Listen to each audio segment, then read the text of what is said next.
5월 1일입니다. 토요일 저녁 7시 30분입니다. 오늘은 이제 토요일 날 오전에 우리 청소년과 성인 수강생들과 함께 국궁이라고 하는 활쏘기를 하러 갔더랬습니다.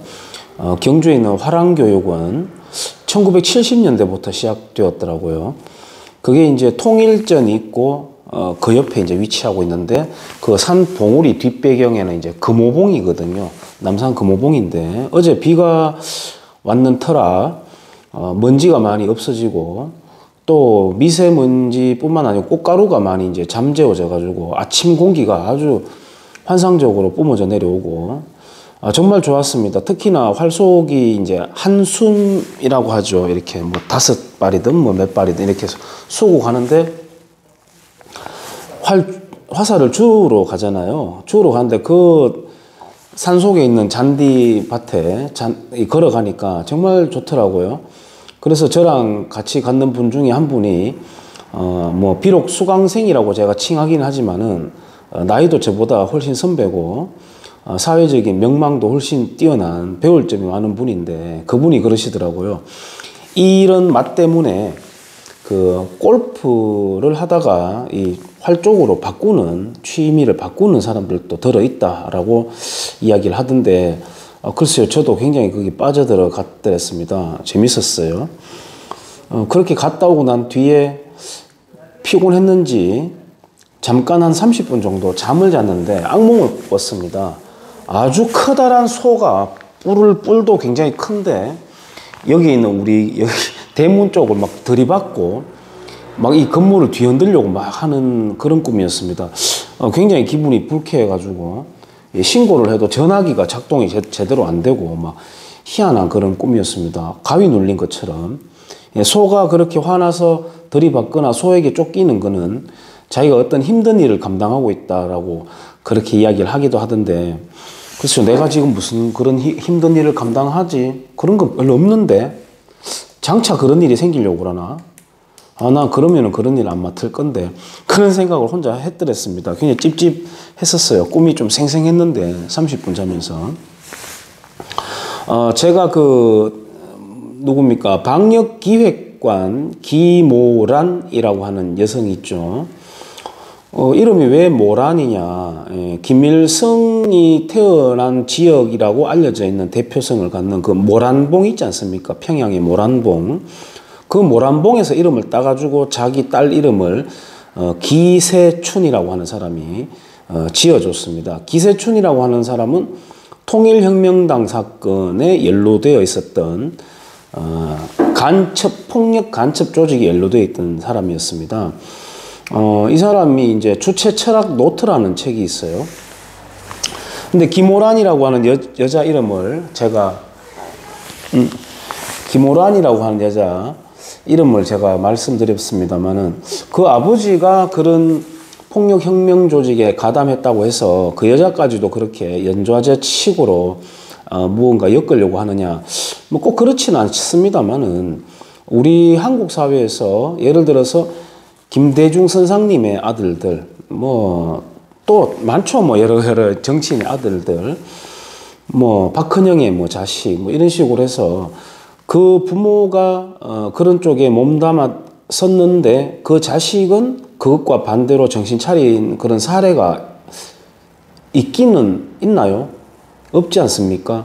제가 굳이 연좌제 덜먹거리지 않더라도 그 자식도 고스란히 그 부모의 어떤 세계관이라든지 체제관이라든지 이런 걸 그대로 답습하는 걸 우리가 볼 수가 있습니다. 제가 굳이 그 여자 비판을 하지 않더라도 이름에서부터 그렇게 따놨는데 주체 철학 노트라고 하는 책이 있는데요. 기세춘 씨의 여기 있습니다. 그리고 황장엽 씨의 인간중심 철학 원론이라고 하는 책이 있고요. 지금 보면은 이 정권 들어가지고 캐치프레이즈가 사람이 먼저다, 사람 중심이다, 이러한 것들이 바로 그 주체 철학에서 소스를 얻어서 만든 캐치프레이즈입니다. 그 프랜시스 후쿠야마라고 하는 사람이 있습니다. 그 사람이 이제 사회가 번영하고 국가 제도가 어떻게 맞물려 있는지, 어떤 영향을 주고받는지를 내는 책이 있습니다. 트러스트라고 하는 책이 있는데, 거기에서 이런 말이 나와요. 뭐 거기에 이제 한국 기업들 이름도 나오고 뭐 내력도 나옵니다만은, 중국이라고 하는 전통 사회라고 한다면 유교에 기반을 둔, 강력한 유교에 기반을 둔, 저는 그 탈레반적 풍속이라고 생각합니다만은, 거기에 기반해가지고 이제 가산제로 이제 국가가 그렇게 이제 꾸려져 나오는데, 그런 이유로서 예를 들자면은 아들이 태어났을 때는 아들을 굉장히 많이 놓으려고 해요. 여자가 생산할 수 있는 가능한 아이들을 많이 이제 낳으려고 하는데, 그 이유는 이제 농업이라고 하는 생산성도 문제가 그 연관이 있지만은, 부모가 늙었을 때 자기의 노후를 책임질 수 있는 게 이제 아들이라고 이제 여겼던 거죠. 그 자기의 보험인 겁니다. 자기 노후 보험인 거예요. 그 재산을 아들 숫자만큼 똑같이 균등하게 이제 나누는 겁니다. 그러니까 생산성이 당연히 떨어지는 거죠. 예를 들어 논으로 비유를 하자면, 논에 뭐 장자 몰빵이라고 하지 않습니까? 장자 몰빵이라고 하는 것도 나름대로 역사적인 다 이유가 있는 것이죠. 재산이 어느 정도 집약되어 가지고 전수가 되어야 무언가 다른 이제 재투자와 창조성을 나타낼 수 있기 때문에 그렇게 장자 몰빵도 나름 이유가 있는 것인데, 그게 아니라 무조건 균등하게 나눠버리면, 논이 요만큼 있다면 9명의 자식을 9개로 나눠버리면 그 생산하는 면적보다 논둑이, 경계를 만드는 논둑 있죠, 논둑. 그게 차지하는 게 굉장히 많아져 버리니까 생산성이 떨어지는 것이죠. 그러니까 사회 집약적인, 산업 집약적인 그런 이제 혁신이 일어나는 자본의 집중이 일어나지 않는 것이죠, 원천적으로. 그런데 이제 그렇게 폐쇄적인 가족주의를 할 수밖에 없었던 것이, 봉건제에서, 유럽 같은 경우에는 그나마 봉건제에서 농노들을 부양할 의무는 갖고 있었거든요. 그런 책임감을 갖고 있긴 했는데, 중국의 전통 유교 사회에서는 그게 없었다는 거죠. 대신에 농노들이 또는 농민들이 죽지 않을 정도까지 착취적인 세금이 아니라 거의 뭐 강탈이죠. 그렇게 이제 몰아가게 되니까 당연히 이제 국가 체제에 대해서 신뢰를 가질 수가 없고, 그렇게 가족주의적으로 이제 빠져들어가는 이제 나름대로의 필수적인 보험 제도였다고 할 수 있겠죠. 그런데 이제 1949년에 중국에서 이 자기들의 어떤 정당성, 자기들의 어떤 지향성으로 국가 체제를 이끌어 가려고 하다 보니까, 그걸 가장 가로막는 장애적인 요소가 바로 이제 가족주의였던 것입니다. 그래서 이제 공산주의자들은 가족이라는 거를 이제 허물죠. 그래서 동무, 동지 뭐 이렇게 되는 겁니다. 노인 보고도 새파란 놈이 이제 동무 이렇게 이제 부르게 되는, 모두가 이퀄하다 이제 이런 의미인데, 그 가족주의를 이제 붕괴시키기 위해서 굉장히 혈안이 되어 있는데, 그게 상당히 어려웠던 것 같아요. 그게 잘 안 무너지죠, 사실은. 지금도 그렇게 잘 안 무너지고 있는 실정입니다만은, 예를 들자면 북한에서의 5호 담당제 뭐 이런 것들요. 가족끼리 어떤 범죄가 일어났다 하더라도 자식이 아버지의 범죄를 발견을 했음에도 경찰에 고발하지 않을 만큼의, 그리고 가족 내에서 무언가 해결을 해버리고 숨겨줘 버릴 만큼의 가족주의가 있었는데, 현명한 아들이 아비를 고발할 수 있는 이제 그런 체제로 이제 가려고 시도를 많이 했는데, 뭐 그런 현상들이 일부분 많이 일어나긴 했습니다만, 그래서 이제 인민재판도 하고 자비판도 하고 이렇게 하는데, 그게 한계가 있다라는 거죠. 북한에서 같은 경우에는 그러한 한계성이 있기 때문에 공산주의라고 하는 서구화된 이론이 북한 지역에서는 가족주의를 오롯이 인정하고, 유교적인 백그라운드 위에 가족주의라는 게 그런 거죠. 자식 있고 아버지가 있고 뭐 할아비가 있고 할아버지가 있고, 그 위에 이제 임금이라고 하는 절대적 존재가 있는 겁니다. 그러니까 혈통적, 가족주의에서의 혈통적 최상단에 이제 임금이라고 하는 존재가 놓여지는 것이죠. 그러니까 임금과 신하 또는 임금과 백성은 단순한 계급이 아니라 절대적으로 복종해야 되는 가족주의의 최선단으로 이렇게 여기게 되는 그런 이게 사설이 만들어지게 되는 것입니다. 그런데 이제 북한은 거기에서 한 발 더 나아가 가지고 신정체제로 바꿔갑니다. 예를 들자면은 일본에서 천황제도보다 훨씬 더 절대적인 신정체제로 이제 만들어지게 되는 것이죠. 그래서 북한 공산주의 국가에 공산주의가 없는 거죠. 지금은 신정국가가 되어 있는 것입니다. 아까 제가 기세춘이라고 하는 사람과 황장엽이라는 사람의 이름을 말하면서 인간중심 철학, 주체 철학, 주체 사상 이런 말씀을 드렸는데 주체 사상이라는 게 그런 겁니다. 한마디로 집약하기가 제가 어렵겠습니다만은 제 나름대로 집약을 하자면 어떤 사회 구조에서 억누르는 그런 획일성, 집단성이 아니라 각 개인이 세상을 바라보고 우뚝 서서 자기가 계획하고 실행해 나가는 것이다. 그게 바로 주체 사상이다. 깨어나자, 깨어 있어야 된다. 이런 거거든요. 그 통역당 사건 아까 말씀드렸습니다만은 거기에서 그 옥살이를 하고 나와가지고 검도 도장을 차린 사람이 있어요. 그 사람이 얼마 전에 한국일보에서 한국일보는 경향신문, 한겨레신문과 함께 그런 어떤 좌익적인 언론의 카테고리에 들어갈 수 있는 그런 언론인데 그래도 한국일보는 조금은 약간은 색깔이 덜 들어 있습니다만 거기에 인터뷰가 있는 걸 봤는데 그 금도장을 한다는 그 통역당에서 사건 때문에 옥살이했던 그 사람이 깨어 있으라 이런 말을 한자로 이렇게 서예로 써놨는 걸 제가 봤습니다. 우리도 글빛하면 국민들이 깨어나야 된다 이런 말 우리도 많이 하지 않습니까? 근데 그 사람들도 깨어 있으라고 이런 말을 많이 하거든요. 그게 바로 주체 의식을 갖자라고 하는 것입니다. 얼핏 들으면 굉장히 매력 있는 말이죠.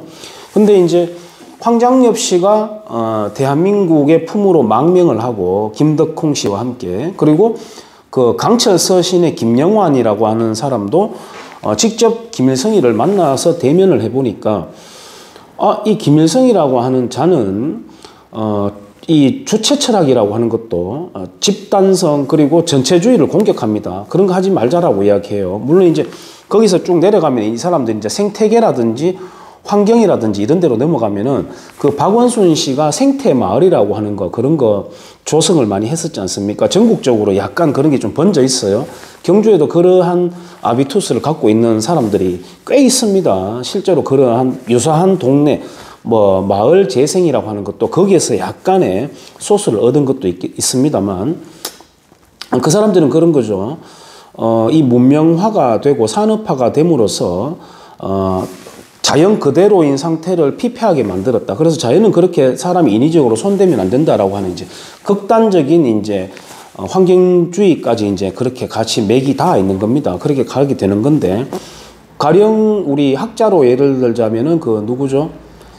이화여대 에코 학부에 있었고 생태 관련돼 가지고 이렇게 안경 끼고 왜 걸핏하면 인간 세계를 이제 개미 사회로 비유하는 최재천 그런 사람들도 거기에 거의 비슷하게 동조하는 것이라고 저는 생각합니다만은 어쨌든 이제 그런 거는 이제 다른 카테고리고요.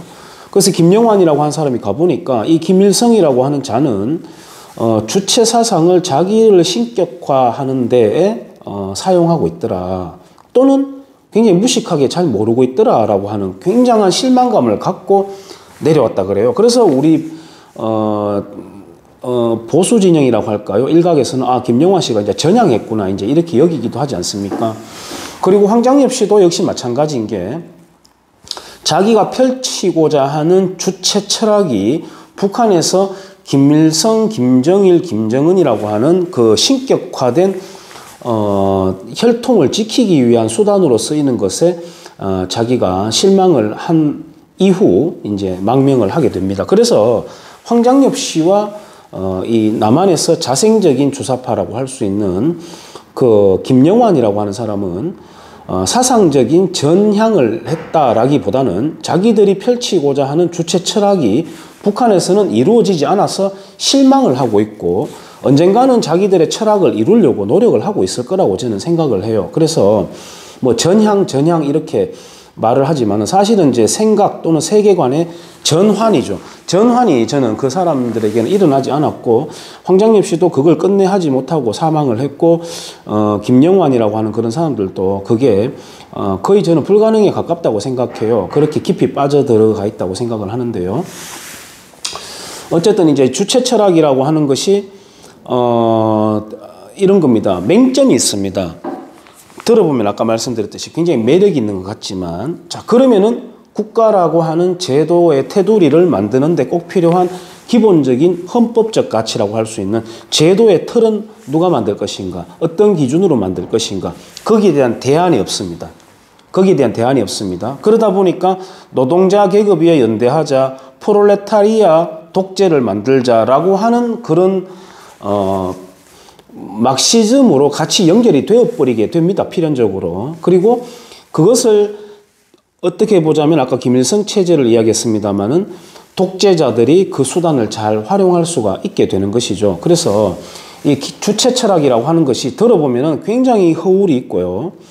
아주 자유를 이야기합니다. 우리 과거에 청와대발 그 헌법 개정안에서 자유민주에서 자유를 삭제하는 것 가지고 난리가 났었고, 뭐 유시민 씨는 자유라는 거 없어도 자유 잘 이루어집니다라고 하는 이런 뭐 요소를 내뱉기도 했습니다만은 이 사람들이 펼치고자 하는 내용에서는 굉장히 짐짓 괜찮은 소스들이 많이 있어요. 뭐 아까 말씀드렸듯이 자유라는 이야기도 하고 인간 개인의 주체성을 깨워야 된다라고 하고 그런 맹목적으로 달려가는 어떤 제도에 매몰되지 말자라고 하는 그런 이야기도 나옵니다만은 한마디로 말하자면은 이 사람들은 글쎄요, 흑윤이 펼치고자 했던 어떤 파랑새의 나라라고 할까요?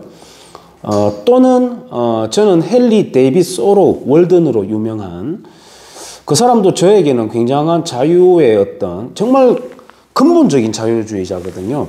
제가 근데 이렇게 살아오면서 봤을 때는 좀 환상주의적이고 철딱선이 없다라는 생각을 많이 가지게 되었어요. 그 사람 월든에서의 그 배경이 되는 그 숲에다가 헨리 데이빗 소로우가 산불을 내버리기도 했습니다.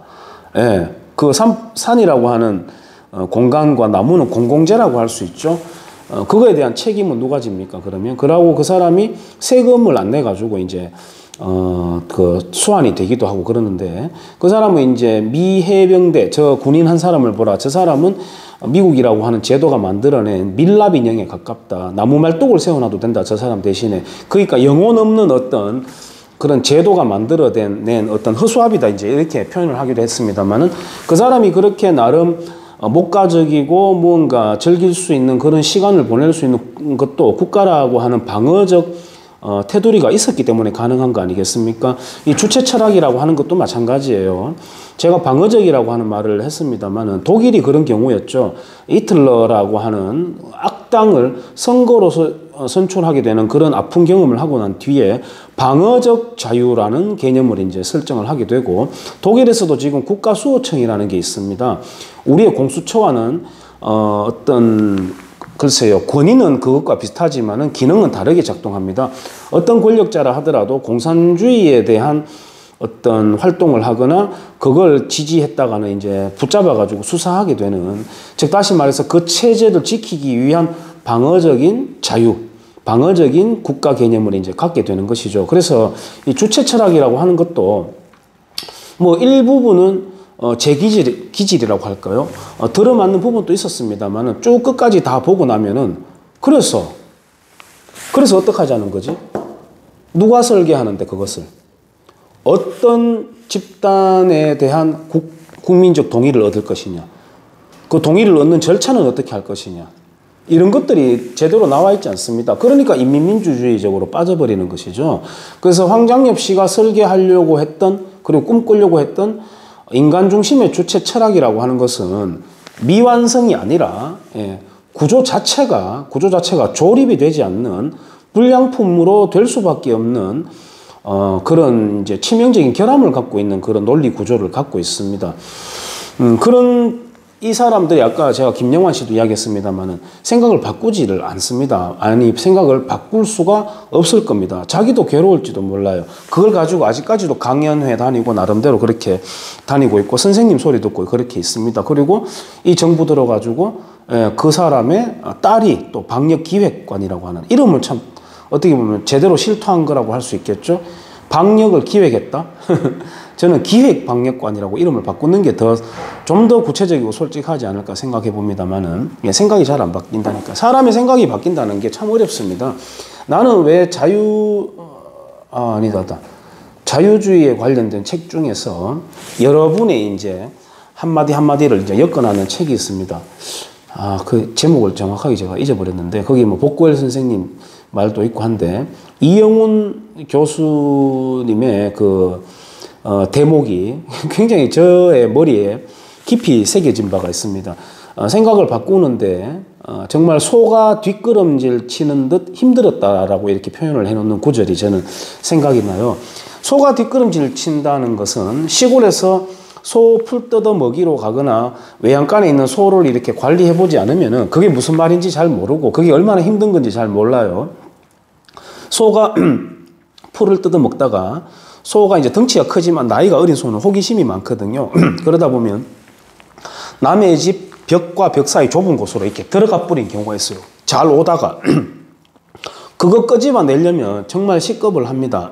한 사람이 뒤에서 소 꼬리를 잡아 당기고요. 이렇게 당기고 한 사람은 머리를 이렇게 빵빵 때려가면서 겨우겨우 뒷걸음질 정말 요만큼씩 요렇게 빠져서 백스텝을 밟거든요. 상당히 어렵습니다. 소 뒷걸음질이. 그래서 그 이영훈 교수님의 그 표현이 상당히 저는 와닿았습니다만은 이 딸깍발이 시골 사부가 나름대로 여기까지 정도 생각을 바꾸는 데까지 얼마나 힘겨웠겠습니까? 그러다 보니까 좀 더 다른 사람에게 제 생각을 좀 전하고자 이런 유튜브를 하게 된 것인지도 모르죠. 그런 답답함이 있어서 제목을 뭘로 한번 달아봐야 되겠습니까? 글쎄요. 하여튼 제목 한번 달아보겠습니다. 여기까지 할게요.